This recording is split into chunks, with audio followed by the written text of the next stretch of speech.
Yo, what's going on, guys? And today we'll be doing the Brooklyn Nets season prediction. So before we start today's video, I want to hear your thoughts down below in the comment section. What are your expectations for this season and why? Basically, I think we all know what it is this year. It's try to flip whatever veterans remain on this team by the deadline, or if their contracts, are multi-year, have them flourish so you can trade them in the off season. Now that they have control of their picks, it is tank for Flag or one of these top 5 guys in a potentially loaded draft class. And it's also time to figure out who is a part of their cornerstones. In my mind, I think the 3 dudes that they think long-term who could be good is obviously Noah Clowney, is a guy who looks like he could be an all-star, at least, potentially. I think Jalen Wilson looks like one of those solid... This could be because I went to the University of Kansas with Jalen Wilson, and I know him. But he just seems like that guy who's like a career 5th guy in the rotation who stays on teams for long stints of times, and is just a really good glue guy.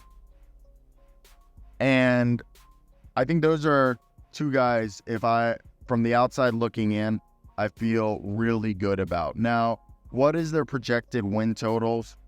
They're expected to win 19 games and a half. I think they don't even care to make it that far. So before we continue, I want to hear your thoughts down below in the comment section. What do you guys think of the Brooklyn Nets?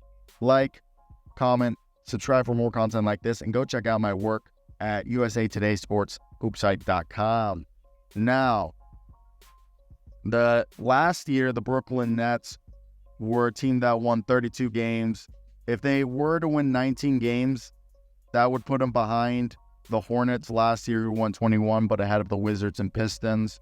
I think, there's going to be competition this year. And we all know who they're trying to get, Flag. So we all know that's what's going on. But going into the season, I think the players you're going to see is Dennis Schroeder, Cam Thomas, Dorian Finney-Smith, Cam Johnson, and Nick Claxton in the starting lineup. I think Nick Claxton is another guy that I think they want to keep. And I think they like the idea of a Nick Claxton, Noah Clowney, Jalen Wilson as their 5-4-3. And they're just trying to figure out who's their 2-1. I think their hope is to flip Cam Johnson, Dorian Finney-Smith, Dennis Schroeder by the trade deadline. I would not be surprised if Ben Simmons and Bojan Bogdanovic both just play out the season and become free agents, or they get bought out. I think Cam Thomas, this is a prove-it year to see if they truly believe in him as a cornerstone. I think there's 2 ways this goes. They believe he's a cornerstone and a bona fide, we know he's a 20-point per game scorer. But is he a guy who makes people around him better? Does he make the team better? I think is what they're trying to figure out. Or is he just a guy I personally think Cam Thomas is a perennial 6th man, of the year. I think he's a guy that if he goes to a team like the Clippers or any other contender, but the Clippers or the Sixers, I think he could win 6th man of the year. Seriously. Multiple of them. Jamal Crawford, Lou Williams style. And I think that could be the best version of him.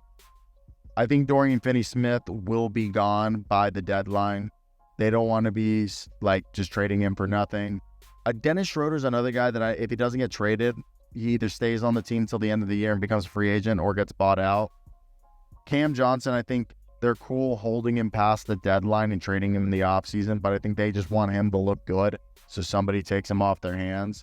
But outside of that, I think Day'Ron Sharpe is a guy who they wasted his whole rookie contract, and I think they just want to move him probably in a package just for whatever assets they can get and to recuperate, get some sort of compensation. Now, they have Zaire Williams, who could be a reclamation project that I think could be really good. I like that one. They have Dariq Whitehead, who I think could be a solid swing man, a guy who can play the 2 or 3 I think Shake Milton's another guy who could be eventually traded. He got on that interesting contract.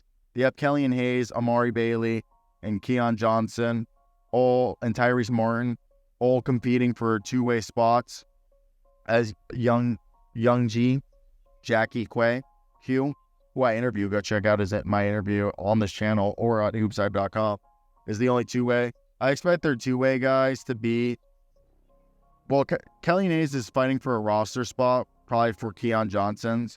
I think Killian Hayes gets the roster over Keon Johnson. I just think Keon Johnson at this point is just he hasn't improved skill-wise. He's just athletic. I think the two ways will go to Tyrese and Amari Bailey. Yeah, I think right there, that's like the expectations with the Brooklyn Nets. And with their new coach, Jordi Fernandez, I think it's just, okay, let's establish which guys are bought into the system, which guys are looking like they could be players.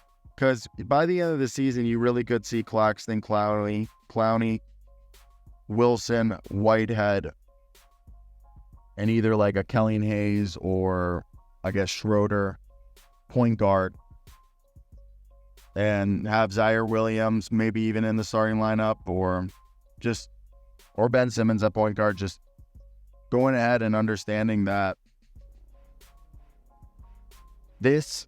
you're going to find out. I think you're in a better position than like the Portland Trailblazers, and a lot of these guys aren't going to be on the team by the end of the year in terms of the vets, and a lot of the young guys are going to go through growing pains. Good, bad, whether you like it or not. That's just how the NBA is. And it's frustrating at times because you do want to see growth quicker than usual, which I think everybody would be like, yeah, let's see this all happen overnight. And yeah, the guys who are either on expirings or they are on deals that like non-guaranteed. So basically, as I said, Schroeder, Simmons, Bogdanovich are all expirings. So there's no attachment there. And even there, money-wise, they got a lot of guys who, like I said, Williams, Thomas, Sharp, who are extension eligible. And then the others, you have guys who have a bunch of team options, like Clowney, who was going to stay, obviously, same thing with Whitehead, but Keon Johnson and Jalen Wilson both have team options, so their futures are controlled there. And then you got guys like Shake Milton, who he's on a cheap deal that I think that's like NBA's minimum salary, so it's like league subsidized, I believe. While Cam Johnson's locked up for 2 years after this one, and Claxton's locked up through the 28th season. So that's it. Yeah, I think they're just going to try to get themselves Cooper Flagg.